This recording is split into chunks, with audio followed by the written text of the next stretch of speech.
5 தொகுதிகளுக்கான இடைத்தேர்தலுக்கான தடை நீட்டிப்பு என்ற தகவலானது வெளியாகியிருக்கிறது. திருச்சி கிழக்கு, கரூர், விராலிமலை, பெருந்துறை, அம்பாசமுத்திரம் தொகுதிகளுக்கு இடைத்தேர்தல் அறிவிக்க விதிக்கப்பட்ட தடை நீட்டிப்பு என்று சென்னை உயர்நீதிமன்றம் உத்தரவு பிறப்பித்திருக்கிறது. தேர்தல் வழக்கு நிலுவையில் உள்ள 5 தொகுதிகளுக்கான இடைத்தேர்தலுக்கான தடையை நீட்டித்திருக்கிறது சென்னை உயர்நீதிமன்றம். தேர்தல் ஆணையத்திற்கு விதித்த தடையை ஆகஸ்ட் 24 வரை நீட்டித்து சென்னை உயர்நீதிமன்றம் உத்தரவு பிறப்பித்திருக்கிறது. அண்மை செய்தியாக பார்க்கிறோம்.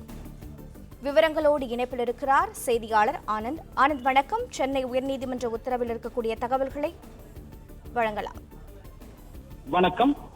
தேர்தல் வழக்கு நிலுவையில் உள்ள திருச்சி கிழக்கு, கரூர், விராலிமலை, பெருந்துறை, அம்பாசமுத்திரம் ஆகிய தொகுதிகளுக்கு இடைத்தேர்தல் அறிவிப்பு வெளியிட விதிக்கப்பட்ட தடையை ஆகஸ்ட் 24ஆம் தேதி வரை நீட்டித்து சென்னை உயர்நீதிமன்றம் உத்தரவிட்டிருக்கிறது.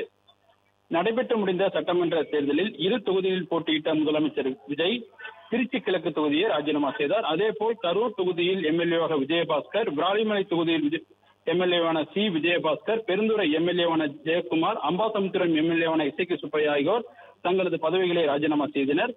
இவர்கள் வெற்றியை எதிர்த்து தேர்தல் வழக்கு நிலுவையில் உள்ள பொழுது இந்த தொகுதிகளுக்கு இடைத்தேர்தல் அறிவிக்க தடை விதிக்க வேண்டும் என கோரி திருநெல்வேலி மாவட்டம் பாளையங்கோட்டையைச் சேர்ந்த வெங்கடாஜலபதி என்பவர் சென்னை உயர்நீதிமன்றத்தில் பொதுநல மனு தாக்கல் செய்தார். இந்த வழக்கை கடந்த ஜூலை 10ஆம் தேதி விசாரித்த தலைமை நீதிபதி தர்மாதிகாரி நீதிபதி அருள்முருகன் ஆகியோருடைய அமர்வு தேர்தல் வழக்கு முடியும் வரை இந்த தொகுதிகளுக்கு இடைத்தேர்தல் நடத்தக்கூடாது என்ற அரசு பணம் செலவிடப்படும் எனவும் ஒரே தொகுதியில் 2 மக்கள் பிரதிநிதிகள் தேர்ந்தெடுக்கப்படும் எனவும் அரசியல் சாசன பிரச்சனை எழும் என்று குறிப்பிட்டு 5 தொகுதிகளுக்கும் இடைத்தேர்தல் அறிவிக்க தடை விதித்து தேர்தல் ஆணையத்திற்கு தடை விதித்து உத்தரவிட்டிருந்தார். மேலும் இந்த தொகுதிகளின் சார்பில் வெற்றி பெற்று பதவிகளை ராஜினாமா செய்த சட்டமன்ற உறுப்பினர்களுக்கும் நோட்டீஸ் அனுப்ப நீதிபதி உத்தரவிட்டிருந்தார்.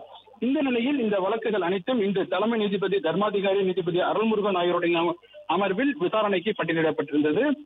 ஆனால் வழக்கு நீதிமன்ற விசாரணை முடிவடையும் வரை வழக்கு நீதிமன்றத்தின் விசாரணைக்காக எடுத்துக் கொள்ளப்படவில்லை. இதனையடுத்து மனுதாரர் தரப்பில் ஆஜராகியிருந்த வழக்கறிஞர் இந்த வழக்கின் இடைக்கால தடை விதிக்கப்பட்டிருப்பதாகவும் இந்த வழக்கு